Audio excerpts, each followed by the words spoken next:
Numbers chapter 19, the water of cleansing. The Lord said to Moses and Aaron, "This is a requirement of the law that the Lord has commanded. Tell the Israelites to bring you a red heifer without defect or blemish, and that has never been under a yoke. Give it to Eleazar the priest.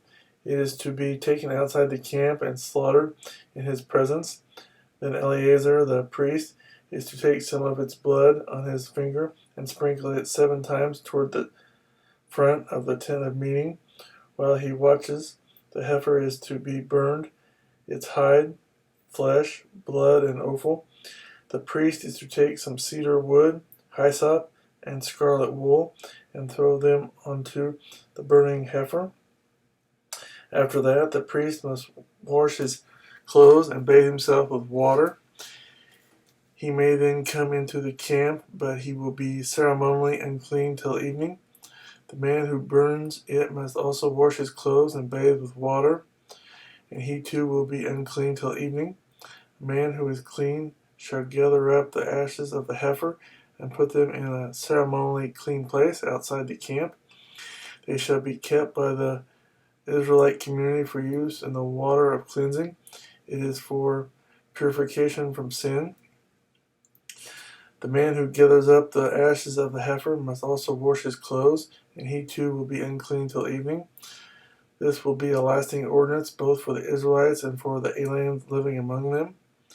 Whoever touches the dead body of anyone will be unclean for 7 days. He must purify himself with the water on the 3rd day and on the 7th day. Then he will be clean.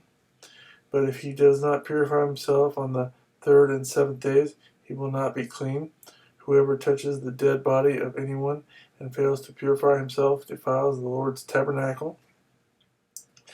That person must be cut off from Israel, because the water of cleansing has not been sprinkled on him. He is unclean. His uncleanness remains on him.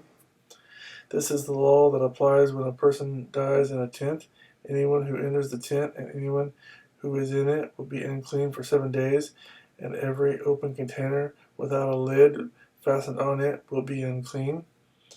Anyone out in the open who touches someone who has been killed with a sword, or someone who has died a natural death, or anyone who touches a human bone or a grave will be unclean for 7 days.